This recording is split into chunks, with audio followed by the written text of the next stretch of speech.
Você nunca esteve diante do terror. Você traz os olhos arregalados e você nunca esteve diante do terror. Você nunca viu uma cidade bombardeada, uma cidade destruída, uma cidade esvaziada pela guerra. Você nunca esteve diante do horror. Você nunca chegou em outro continente sem saber dizer palavra, só com seu nome e angústia na boca. Você nunca foi deportado para um país que não existia mais. Você traz os olhos arregalados e você nunca esteve diante do horror. Você nunca sentiu uma arma apontada para sua cabeça enquanto repetia: é um engano. Você não é negro, você sempre esteve em segurança. Você nunca sentiu a fome te impedir de lamentar, levantar, aguentar. Você nunca perdeu o telhado para a tempestade. Você nunca esteve diante do horror. Você pode fechar os seus olhos.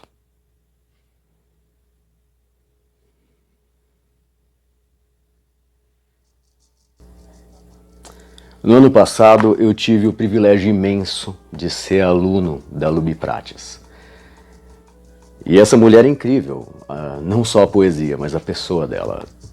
Tem uma coisa grande, tem uma coisa imponente na Luby que é impressionante. Ela é desse tamaninho assim, mas parece que ela te olha daqui. E ela fala baixo, de um jeito que todo mundo tem que parar o que está falando para ouvir ela. É incrível o jeito como ela consegue gritar falando baixinho. Ela foi professora no curso do Clipe de 2019 da Casa das Rosas de Poesia. E tinha uma coisa diferente no curso dela. Todos os professores ensinaram muita coisa pra gente. Mas o foco deles era sempre a nossa poesia. A poesia dos alunos, de quem estava fazendo o curso. Mas a Luby não. A preocupação dela era apresentar poetas negros e negras, apresentar a história da literatura negra, discutir como funciona a questão do racismo na poesia. Ela deu um exercício pra gente fazer poesia, mas o lance mesmo, era o deslocamento. E eu acho que essa foi uma das lições mais incríveis daquele curso. Porque a poesia não é só sobre o que a gente fala, não é só sobre a gente colocar a nossa voz. É principalmente sobre a gente abrir os ouvidos. Tem uma coisa que eu odeio em muitos escritores, que é dar voz ao invisível. Você não dá voz ao invisível. As pessoas não são invisíveis. Negros, pobres, todas as culturas marginalizadas, elas não são invisíveis. Elas têm voz, elas falam, elas gritam, elas se manifestam em todos os lugares. Elas escrevem poesia, elas escrevem nos muros, elas escrevem livros, elas produzem teoria, elas fazem protesto. E o lance é, não se dá voz a essas pessoas. Você dá ouvidos. Você não pode falar sem antes ler, sem antes conhecer essas pessoas. Se me arrancaram pela raiz, forço uma cartografia desejando a terra. Porque os mares já me falaram absurdos, sendo apenas o caminho, jamais alguma pista de destino. Se me arrancaram pela raiz, forço uma cartografia desejando a terra. Deito meu corpo no chão, naquele exercício pré-escola de circundar. Minha mão, meus braços, pés, pernas, cabeça, para criar limites e dizer eu. Para criar um território e dizer eu. Para criar um mapa e dizer eu. Se me arrancaram as raízes, forço uma cartografia desejando a terra, pois sobraram as sementes. Então esse livro aqui, Um Corpo Negro, foi publicado em 2018 pela Nosotros Editorial, a Luby é cofundadora da editora.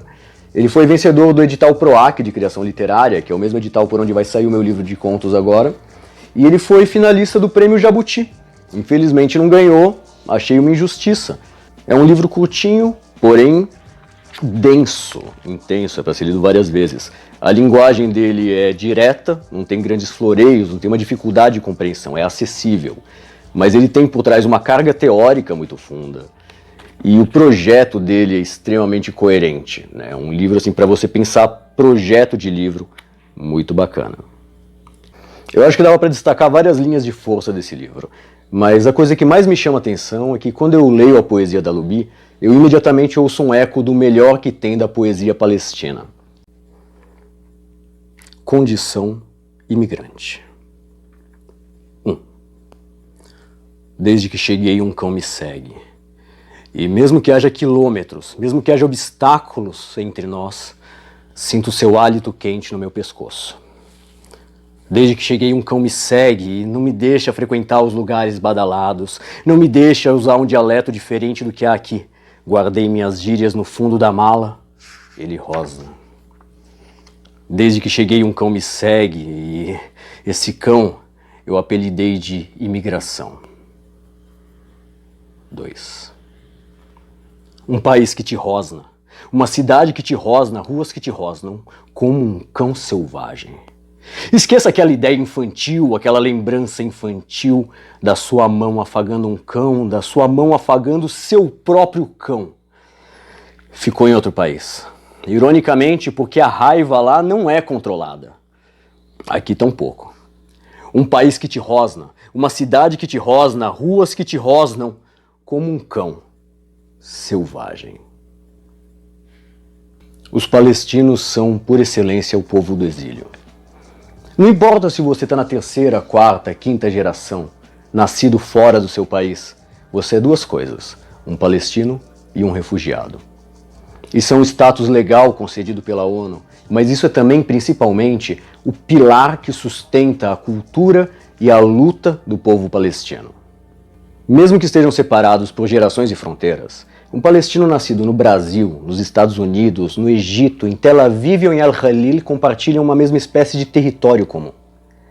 É um espaço subjetivo que se interliga pelo sentimento de exílio, desejo de luta e consciência histórica. A Nakba, ou a grande tragédia palestina, não consistiu simplesmente na expulsão de um povo das suas terras. Ela é um crime de etnocídio ainda em andamento, porque consiste na destruição sistemática de uma cultura. É por isso que a poesia é tão importante para os palestinos. Porque é pela arte que eles recriam o passado perdido, alimentam a memória coletiva e criam uma utopia que possa ser chamada de pátria. Na poesia da Luby eu vejo uma força muito parecida. Ela fala muito sobre o sentimento de exílio, a ideia de se sentir estrangeiro entre os seus compatriotas. Existe uma palavra em árabe para isso, al-ghurbat. O crítico Edward Said, um dos maiores intelectuais do nosso século, tem um ensaio maravilhoso sobre isso. Sobre a sensação de você nascer numa outra terra, você ter até uma cidadania, mas você saber que não é aquele o seu lugar, não é aquele o seu povo. Ela fala muito sobre os documentos que ela traria para esse país, e é impossível não pensar na carteira de identidade do Mahmoud Darwish. Para este país. Para este país eu traria os documentos que me tornam gente, os documentos que comprovam eu existo. Parece bobagem, mas aqui eu ainda não tenho essa certeza. Existo.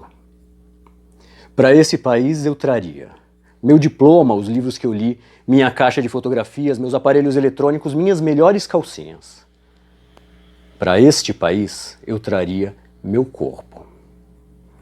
Para este país eu traria todas essas coisas e mais, mas não me permitiram malas. O espaço era pequeno demais. Aquele navio podia afundar, aquele avião poderia partir-se com o peso que tem uma vida. Para esse país eu trouxe a cor da minha pele, meu cabelo crespo, meu idioma materno, minhas comidas preferidas na memória da minha língua. Para esse país eu trouxe meus orixás sobre a minha cabeça, toda a minha árvore genealógica, antepassados, as raízes. Para esse país eu trouxe todas essas coisas e mais. Ninguém notou, mas a minha bagagem pesa tanto. O que a Luby Prates faz então na poesia dela é lembrar que todo negro no Brasil é um exilado, um refugiado, um membro da diáspora. Que o processo de genocídio e etnocídio que começou na escravidão continua em andamento até hoje. E num país em que, no dia da consciência negra, um homem negro é espancado até a morte no estacionamento de um supermercado por um militar e um segurança brancos, e o vice-presidente da República sai para dizer que não foi um crime de racismo porque não há racismo no Brasil, num país em que o presidente é eleito justamente por ser racista e por prometer um Make Brasil branco again, num país em que a história e a cultura são sistematicamente apagados, a poesia dela é mais importante do que nunca. É por isso que nesse Dia da Consciência Negra, eu acho que todo mundo devia ler isso aqui. Todos os dias. Todos os dias. Porque aqui a gente entende as raízes do apartheid no Brasil. A gente entende que o apartheid que a gente vive, isso é um regime de apartheid. Não se dá só por uma questão de leis, não se dá só por dados e estatísticas, que há um sentimento de apartheid, que há uma relação cultural tão desproporcional, um apagamento de uma nação, um apagamento de gente, um apagamento histórico.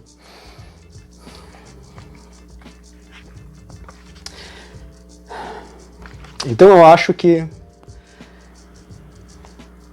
é importante que a gente conheça esse livro. Porque consciência não se faz com um dia só. Consciência é diária. Mátria, ou terra-mãe.